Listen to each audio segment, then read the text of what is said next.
Hello students, this is your DJ sir. Last time हमारा जो था, हम लोग कन्फर्मेशन पढ़ रहे थे और हम लोगों ने कन्फर्मेशनल एनालिसिस को स्टार्ट किया था। कन्फर्मेशनल एनालिसिस में हम लोग देखते हैं कि एंगल ऑफ रोटेशन से हमारे मॉलिक्यूल में क्या एनर्जी चेंजेस हो रहे हैं। होप आप वीडियो को एंजॉय कर रहे होंगे, तो आप लाइक भी दबाइए, शेयर भी कीजिए और चैनल को सब्सक्राइब भी कीजिए। जिन्होंने वीडियो देखा है और चैनल सब्सक्राइब नहीं किया है, वो चैनल जरूर सब्सक्राइब करें। होप आप घर में अच्छे भी होंगे, खाना पीना अच्छा से खा रहे होंगे। हाँ, हम लोग आज कन्फर्मेशनल एनालिसिस स्टार्ट करते हैं। तो देखिए, कन्फर्मेशनल एनालिसिस में क्या है कि हमारे पास अल्फा जो था वो क्या था, एंगल ऑफ रोटेशन। क्या था? Alpha angle of rotation. और थीटा क्या था? Torsional angle. Torsional angle. अभी हम लोग क्या करेंगे कि हमारे पास हम लोग करेंगे कि फ्रंट कार्बन एटम को स्टॉप करेंगे और बैक कार्बन एटम में रोटेशन करेंगे। क्या करेंगे? फ्रंट कार्बन एटम को we will proceed as we will stop front carbon atom and rotate the back carbon atom। ठीक है। और एंगल ऑफ रोटेशन के बाद, एंगल ऑफ रोटेशन में जब भी हम लोग रोटेट करेंगे, हमेशा हम लोग 60 का रोटेशन देंगे। ये भी याद रखना है, वी विल ऑलवेज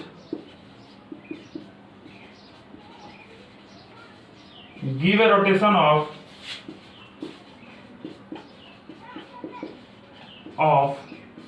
60 डिग्री। हम लोग कितने का रोटेशन देंगे? 60 का रोटेशन देंगे। और 60 डिग्री के रोटेशन पे हमारा नेक्स्ट जो मॉलिक्यूल होगा और पहला जो मॉलिक्यूल होगा, और हम लोग पूरे मतलब एक यदि 360 है तो उसमें 60 के रोटेशन को देंगे, तो जितने मॉलिक्यूल्स बनेंगे उसके एनर्जी के बारे में हम लोग पढ़ेंगे। पहले आप इसको कॉपी कर लीजिए, फिर हम लोग रोटेशन स्टार्ट करते हैं। हो गया कॉपी?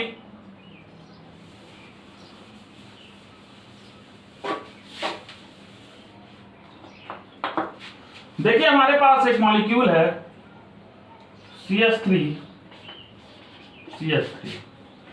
ये हमारा अल्फा कार्बन है और ये हमारा बीटा कार्बन है। ये अल्फा कार्बन है। अल्फा मतलब ये फ्रंट कार्बन, अल्फा बताएगा फ्रंट कार्बन एटम को और बीटा बताएगा बैक कार्बन एटम को। यदि अल्फा को देखिए तो उस पर 3 हाइड्रोजन लगे हुए हैं। तो क्या है, ये हमारा कोई एक मॉलिक्यूल है, यहां बना लेते हैं। ये हमारा कोई एक मॉलिक्यूल है जिसमें फ्रंट कार्बन एटम पे 3 हाइड्रोजन लगे हुए हैं। 1 हाइड्रोजन, 2 हाइड्रोजन और 3 हाइड्रोजन। अब यदि हम लोग बैक कार्बन एटम को देखें तो बैक कार्बन एटम पे भी 3 हाइड्रोजन लगे हुए हैं। क्या है? बैक कार्बन एटम पे भी 3 हाइड्रोजन लगा हुआ है। तो ये फर्स्ट हाइड्रोजन हुआ, ये सेकेंड हाइड्रोजन हुआ और ये हमारा थर्ड हाइड्रोजन हुआ। अभी देखिए, ये हमारा मॉलिक्यूल है। यहां यदि हम लोग थीटा देखें, टॉर्सनल एंगल, तो इसके और इसके बीच में भी एंगल 0 डिग्री है। अभी एंगल ऑफ रोटेशन भी कितना है? 0 है। यदि हम लोग एंगल ऑफ रोटेशन अल्फा को देखें, वो भी 0 है। अब हम लोग रोटेशन कितना देंगे? 60 का। We will always give a rotation of 60 degree. जब 60 डिग्री का रोटेशन देंगे तो ये हाइड्रोजन जैसे घूमेगा, ये यहां आ जाएगा, ये हाइड्रोजन यहां और ये हाइड्रोजन यहां। तो देखिए, ये फ्रंट कार्बन एटम तो स्टॉप है, फ्रंट कार्बन एटम को स्टॉप कर देना है। ये फ्रंट कार्बन एटम जैसा का तैसा हो रह गया। अब बैक कार्बन एटम को देखें तो बैक कार्बन एटम पे क्या हो रहा है कि ये हाइड्रोजन इधर चला गया, यहां हाइड्रोजन हो गया, ये हाइड्रोजन हो गया और ये हाइड्रोजन हो गया।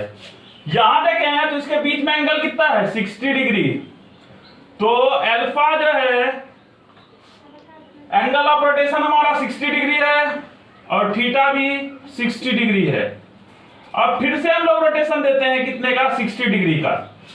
जब अब फिर से हम लोग इसमें रोटेशन 60 डिग्री का देंगे तो ये हाइड्रोजन के पास आ जाएगा, ये हाइड्रोजन इस हाइड्रोजन के पास आ जाएगा, ये हाइड्रोजन इस हाइड्रोजन के पास आ जाएगा।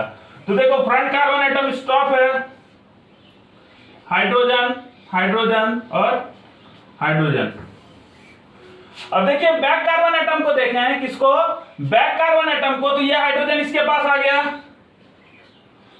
ये हाइड्रोजन इसके पास आ गया और ये हाइड्रोजन इसके पास आ गया। यहां यदि हम लोग अल्फा देखें तो पहला रोटेशन पे 60 डिग्री रोटेशन दिए, फिर 60, तो 60 प्लस 60 ओवरऑल रोटेशन कितना हो गया 120 डिग्री। अभी टॉर्सनल एंगल कितना है थीटा, थीटा यहां हो गया 0 डिग्री। इसमें किसी को कोई दिक्कत है? देखिए फिर से रोटेशन देंगे तो फिर से ये ऐसा ही स्ट्रक्चर बनेगा, कोई दिक्कत है नहीं। तो हर बार जब 60 का रोटेशन देंगे तो एक बार इक्लिप्स स्ट्रक्चर और एक बार स्टैगर्ड बनेगा। क्या बनेगा, एक बार इक्लिप्स और एक बार स्टैगर्ड। मान लेते हैं इसका एनर्जी हमारा E1 है, क्या है E1 है, और इसका एनर्जी E2 है। तो बताइए E1 और E2 में एनर्जी किसका ज्यादा होगा? E1 will be greater than E2। कहा है कि हम लोग जानते हैं स्टैगर्ड का स्टेबिलिटी ज्यादा होता है, कहा है कि इंटर इलेक्ट्रॉनिक रिपल्सन, जो बाउंडेड इलेक्ट्रॉन का रिपल्सन है वो कम होता है और यहाँ बाउंडेड इलेक्ट्रॉन का जो रिपल्सन है वो मैक्सिमम होता है। तो यहाँ E1 is greater than E2 है। अब हम लोग ग्राफ प्लॉट करते हैं, क्या करते हैं ग्राफ प्लॉट करते हैं। एक बगल एनर्जी लिखते हैं और एक बगल एंगल ऑफ रोटेशन।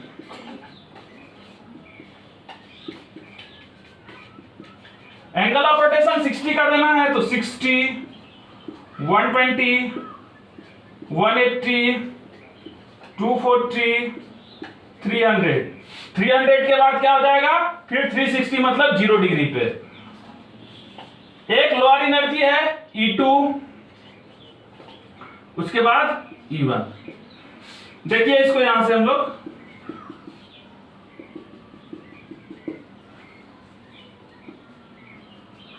प्लॉट करते हैं। देखिए जब हमारा एंगल ऑफ रोटेशन 0 डिग्री है तो हमारा एनर्जी कितना है E1।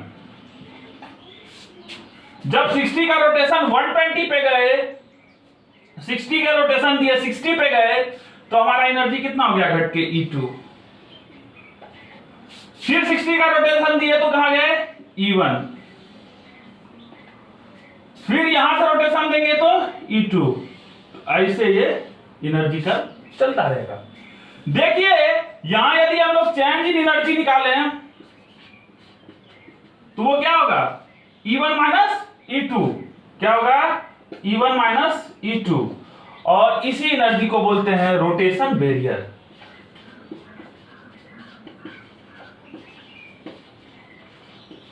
क्या बोलते हैं रोटेशन बैरियर। देखिए रोटेशन बैरियर क्या है, यदि रोटेशन बैरियर को हम लोग समझना चाहें कि चेंज इन एनर्जी क्या है E1 माइनस E2, ये है क्या रोटेशन बैरियर।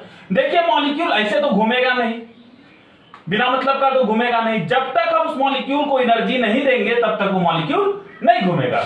तो देखिए हम लोग जो एनर्जी दे रहे हैं ताकि इस मॉलिक्यूल को घुमा पाए, वही है ये रोटेशन बैरियर। होप आपको ये ग्राफ समझ में आया होगा। देखिए मैंने सारे नहीं बनाए, 120 के बाद 180 भी बना देते, 180 के बाद 240 भी बना देते, 240 के बाद 300 भी बना देते, 300 के बाद 360 पे पुनः यहां आ जाता। एक बार इक्लिप्स स्ट्रक्चर है, दूसरा स्टैगर्ड है। Eclipse staggered, Eclipse staggered, Eclipse staggered बनता रहेगा। तो ये हमारा ये जो पॉइंट है, यहां जो मॉलिक्यूल है हाई एनर्जी का है, कि यहां हमेशा इक्लिप्स स्ट्रक्चर बनेगा और यहां क्या बनेगा, ये सारे पॉइंट जो हैं यहां मॉलिक्यूल हमेशा स्टैगर्ड होगा, और ये बीच के सब कंडीशन में मॉलिक्यूल क्या होगा स्क्यू। क्या बोले थे, यदि थीटा इन बिटवीन किसके हो 0 to 60 तो क्या बनाएगा स्क्यू बनाएगा। तो ये स्क्यू है, ये हमारा स्टैगर्ड है पोजीशन, और ये हमारा क्या है इक्लिप्स्ड। क्या है इक्लिप्स्ड है। देखिए बहुत आसान है, आपको इसको कॉपी करना, तो आप इसको कॉपी कर लीजिए फिर हम लोग आगे बात करते हैं, किसी दूसरे मॉलिक्यूल का कन्फर्मेशनल एनालिसिस देखते हैं। हो गया कॉपी? हाँ ठीक।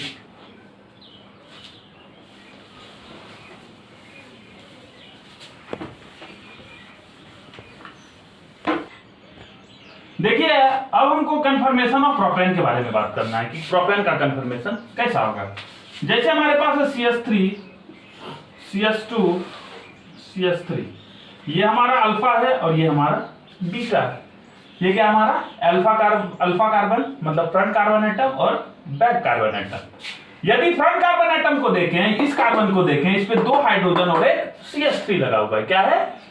2 हाइड्रोजन और एक CH3 लगा हुआ है। और बैक कार्बन एटम पे 3 हाइड्रोजन लगे हुए हैं। तो हम लोग देखें, यदि हम लोग इसका कंफर्मेशन पढ़ाएं हमको, तो हम देखें यदि फ्रंट कार्बन एटम पे 2 हाइड्रोजन और एक CH3। यदि बैक कार्बन एटम को देखें तो बैक कार्बन एटम पे फ्रंट एंड बैक दोनों ले लेते हैं। बैक कार्बन एटम पे देखें तो इस पे 3 हाइड्रोजन लगे हुए हैं। मान लेते हैं कि एक हाइड्रोजन यहां लगा हुआ है, एक हाइड्रोजन यहां लगा हुआ है, एक हाइड्रोजन यहां लगा हुआ है। अब यदि आपको इस साइक्लिक कंफर्मेशन का मोस्ट स्टेबल और लीस्ट स्टेबल कंफर्मेशन बनाना है तो क्या होगा? देखिए यदि मोस्ट स्टेबल कंफर्मेशन बनाना है तो हमको इस CH3 या हाइड्रोजन को सबसे नजदीक लाना पड़ेगा। मतलब इन दोनों के बीच में यदि एंगल 0 हो जाएगा तो वो क्या हो जाएगा? Least stable. और यदि मैक्सिमम स्टेबल के बारे में बात करना है तो इस CH3 और हाइड्रोजन को मैक्सिमम दूरी पर रखना पड़ेगा।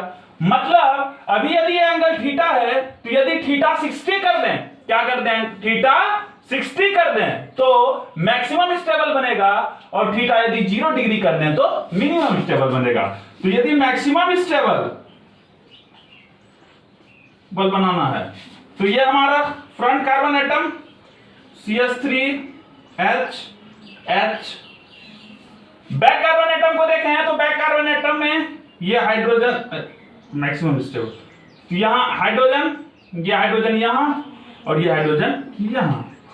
तो ये एंगल कितना होना चाहिए? 60। और 60 पे कैसा स्ट्रक्चर होता है? स्टैगर्ड। ये क्या है हमारा? स्टैगर्ड।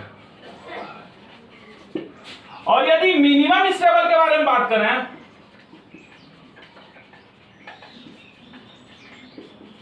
किसके बारे में बात करें?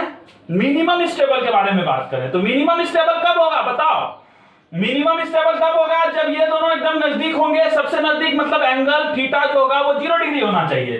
तो ये हमारा फ्रंट कार्बन एटम पे एक CH3 और 2 हाइड्रोजन CH3H और H। बैक कार्बन एटम पे सारे हाइड्रोजन और हाइड्रोजन। खूब आपको ये समझ में आया होगा? आया पकड़ में? आया। अब हम लोग नेक्स्ट करते हैं। नेक्स्ट हमारा है, नेक्स्ट जो है, जैसे हमारे पास एक क्वेश्चन है,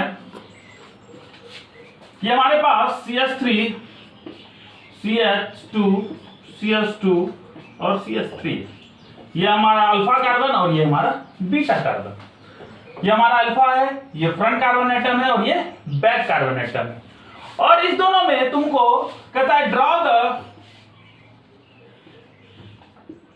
maximum and minimum stable confirmation. ठीक है, फ्रंट कार्बन एटम को देखें तो फ्रंट कार्बन एटम पे 2 हाइड्रोजन और ये C2H5 लगा हुआ है। C2H5 नहीं समझ में आया? 2 हाइड्रोजन, 2 कार्बन, 3 2 5 हाइड्रोजन, तो ये क्या है? C2H5। तो ये हमारा हो गया फ्रंट कार्बन एटम पे C2H5 लगा हुआ है और 2 हाइड्रोजन लगा हुआ है।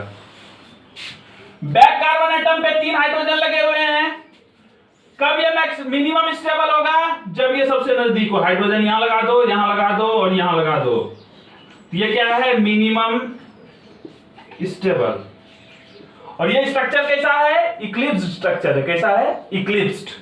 यदि हम लोग बात करें मैक्सिमम स्टेबल का, तो ये हमारा front carbon atom, front carbon atom पे एक C2H5 है और 2 हाइड्रोजन। अब यदि बैक कार्बन एटम को देखें तो बैक कार्बन एटम पे 3 हाइड्रोजन। एंगल 60 कर दो ना। नहीं समझ में आया? चमका? चमक गया। तो ये क्या होगा हमारा? Maximum stable. आ गया? अब देखिए नेक्स्ट है हमारा, छाप लिए। जैसे एक और क्वेश्चन करते हैं, मिटाते हैं।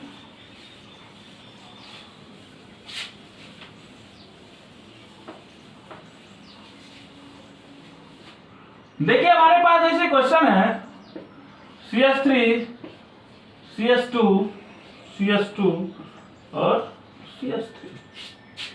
ये हमारा अल्फा कार्बन और ये हमारा बीटा कार्बन। अब इसमें है अल्फा कार्बन को देखिए, इसमें भी maximum stable and least stable निकालना है। Maximum stable and least stable. क्या है? मैक्सिमम स्टेबल और लीस्ट स्टेबल। देखिए लीस्ट स्टेबल देखें, यदि फ्रंट कार्बन एटम पे 2 हाइड्रोजन और एक CH3। ये फ्रंट कार्बन एटम है, इस पे एक CH3 और 2 हाइड्रोजन। अब यदि बैक कार्बन एटम को देखें, क्या देखेंगे? बैक कार्बन एटम को। बैक कार्बन एटम पे भी 2 हाइड्रोजन और एक CH3 है। यदि मिनिमम स्टेबल करना है तो हमको क्या करना पड़ेगा? 2 बड़े बड़े ग्रुप को एक जगह लगा रख दो। बल्कि ग्रुप आपस में एक नया स्ट्रैंड पैदा करेगा, जिसको बोलेंगे वैन वॉल या स्टेरिक स्ट्रैंड। अभी पढ़ेंगे उसके बारे में। तो देखो, यदि 2 बड़े ग्रुप एक जगह रहेंगे तो उसके बाउंडेड इलेक्ट्रॉन ज्यादा है, इसलिए रिपल्सन ज्यादा होगा। तो लीस्ट स्टेबल के लिए CH3 यहां होना चाहिए। हाइड्रोजन को अब लगा दो। ठीक है, ये हमारा लिस्ट स्टेबल हो गया। अब तुमको इसको मैक्सिमम स्टेबल करना है। देखो, इसको यदि मैक्सिमम स्टेबल करना है तो ये CH3 और ये CH3 मैक्सिमम दूरी पे होने चाहिए। यदि ये CH3 और ये CH3 मैक्सिमम दूरी पे होंगे तो ये क्या होगा? मैक्सिमम स्टेबल होगा। क्या होगा? Maximum stable. और इस CH3 को कहां रखें कि ये मैक्सिमम स्टेबल होगा? इस CH3 को कहां रखें कि मैक्सिमम स्टेबल होगा? इस CH3 को यहां रख देते हैं। कहां रखते हैं? इस CH3 को यहां रख देते हैं। तो देखो, ये फ्रंट कार्बन एटम CH3H और H। अब देखो, इस CH3 को कहां लेके आ जाए? यहां H और H। तो ये देखो मैक्सिमम स्टेबल हो गया। क्या हो गया? Maximum stable. ये तो हमारा क्या है? इक्लिप्स्ड। क्या है? इक्लिप्स्ड स्ट्रक्चर है। यहां देखो, ये CH3 पूरे CH3 को छुपा लिया, इक्लिप्स कर दिया। लेकिन ऐसा भी तो हो सकता है कि ये हाइड्रोजन इसकी जगह रहे। तो यहां भी जो है ये परफेक्टली इक्लिप्स्ड स्ट्रक्चर। क्या है? Perfectly eclipsed. अभी हम इसके पूरे साइक्लिक कन्फर्मेशन को बना के इसके एनर्जी को डिस्कस करेंगे। और ये क्या हमारा? इसको बोलते हैं, ये 2 बड़े बड़े मॉलिक्यूल यदि अपोजिट पोजीशन पे हो तो उसको एंटी बोलते हैं। क्या बोलते हैं? एंटी बोलते हैं। एंटी बोलते हैं। तो ये हमारा वो मैक्सिमम स्टेबल और मिनिमम स्टेबल। समझ में आया? कॉपी कर लीजिए। अब हम लोग इस मॉलिक्यूल के सारे कंफर्मेशन को बना के उसके नाम को देखेंगे।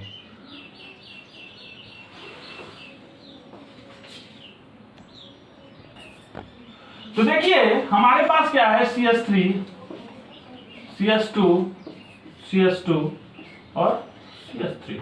ये हमारा अल्फा और ये बीटा। तो यदि हम लोग देखें, यदि इसका साइक्लिक इसका कंफर्मेशन बनाए, तो ये हमारा फ्रंट कार्बन एटम, एक CH3H और H। अब यदि बैक कार्बन एटम को देखें तो बैक कार्बन एटम पे भी एक CH3 है, लगा दो CH3 यहां, एक H यहां लग जाएगा और एक H यहां लग जाएगा। तो देखो यहां थीटा जो है वो कितना है 0 डिग्री, अल्फा कितना है एंगल ऑफ रोटेशन 0 डिग्री। अब इसमें हम लोग यदि 60 का रोटेशन देंगे तो ये 60 का रोटेशन पे कहां पहुंच जाएगा CH3 यहां पहुंच जाएगा, ये CH3 H और H, और ये CH3 कहां पहुंच जाएगा यहां, ये H यहां और ये H यहां। अल्फा कितना हो गया 60 डिग्री का रोटेशन, थीटा भी 60, फिर इसमें 60 देंगे ये यहां पहुंचेगा, फिर 60 देंगे यहां पहुंचेगा, यहां और यहां पहुंचेगा। तो आपका होमवर्क है कि आपको 300 डिग्री तक का रोटेशन देना है और सारे मॉलिक्यूल को अपनी कॉपी में बना के रखना है। कल हम लोग इसके एनर्जी के बारे में डिस्कस करेंगे। तो आप सारे बच्चों से होमवर्क है कि इसके साथ और पॉसिबल साइक्लिक कंफर्मेशन इसके बनाना है at the angle of rotation of 60 degree. देखो इनफाइनाइट नंबर ऑफ कंफर्मेशन बन सकते हैं, तो बनाना है। देखिए लाइट भी चला गया, तो आज के लिए यहीं तक रखते हैं, फिर हम लोग कल बात करते हैं। Thank you.